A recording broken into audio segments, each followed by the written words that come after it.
The Argentina coach cut a miserable figure in the game against Croatia June 1, 2017. If you need a date to mark the biggest reason for Argentina's dismal performances this season, this is it. The day Jorge Sampaoli was announced as the coach of the Argentina national team.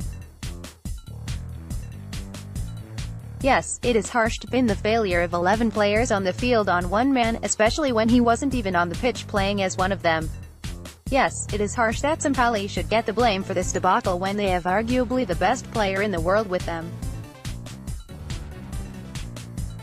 But that does not mean it is not deserved.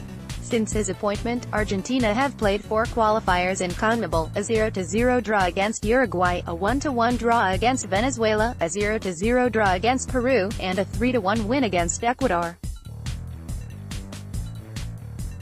In international friendlies, they have played 7 matches since then, wins against Russia, Singapore, Haiti and Italy and Brazil, while being handed losses against Nigeria and Spain. In the 2018 World Cup they have 1 draw and 1 loss. Over the course of 13 matches, that is 6 wins, 4 draws and 3 losses.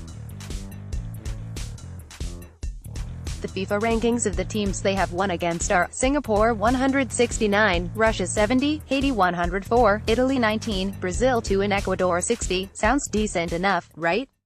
Wait till we get deeper. Here are the formations used for these games: a 3-4-3 against Brazil, a 3-2-4-1 against Singapore and Uruguay, a 3-3-3-1 against Russia and Nigeria, a 4-4-2 against Haiti, a 4-2-3-1 against Italy, Iceland, Peru and Spain, a 3-4-2-1, or a modified 3-4-3, against Croatia, Venezuela and Ecuador. That is 6 formations employed in just 13 games.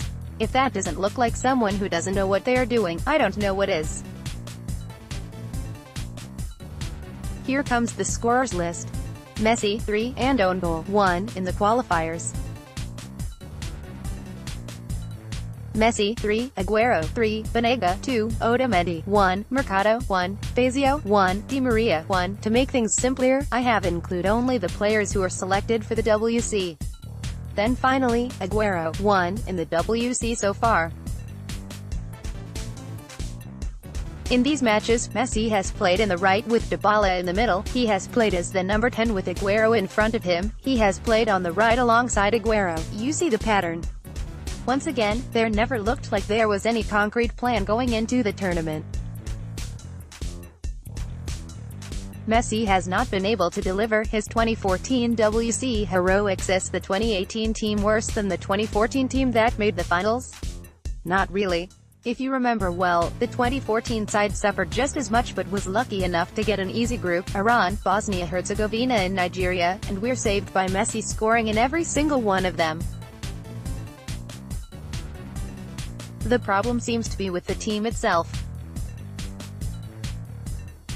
Unlike Spain or Germany that look like they are better than the sum of the individuals, or Brazil or France where the superstars all come together to deliver as individuals, Argentina never looks like a complete team. And hiring Sampaoli has only worsened the situation. Against Iceland, their strategy was to pass the ball to Messi at every conceivable opportunity, while against Croatia their smokescreen strategy was to never give him the ball. It is not as if there is a middle ground, right? Then there is the issue of team selection as well. Dybala, Di Maria, Banega and Pavone watched from the sidelines against Croatia, despite every sane mind in the world hoping that they would play in the most important match of the group. I hate to repeat this, but there is absolutely no way Mascherano should have played in midfield. He might be the Argentine with the most caps, but that in no way dictates that his name gets on the team sheet on brand value alone. Sampaoli has since then asked for forgiveness, but Argentina is not a nation that takes its football lightly. They are not likely to forgive Lionel Messi if he comes back without the trophy in his hands. Remember that this is the nation that called him Pecho Frio, translating to cold chest because his heart doesn't beat for the national team. They are not likely to forgive Willy Caballero for the opening goal, as the endless whistles and boos that met him after every touch of the game thereafter.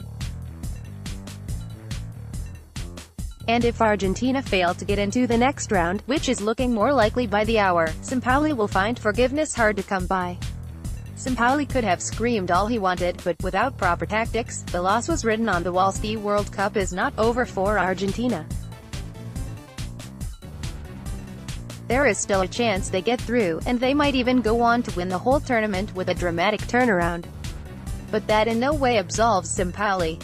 If Argentina wins, it will be in spite of him, and not because of him.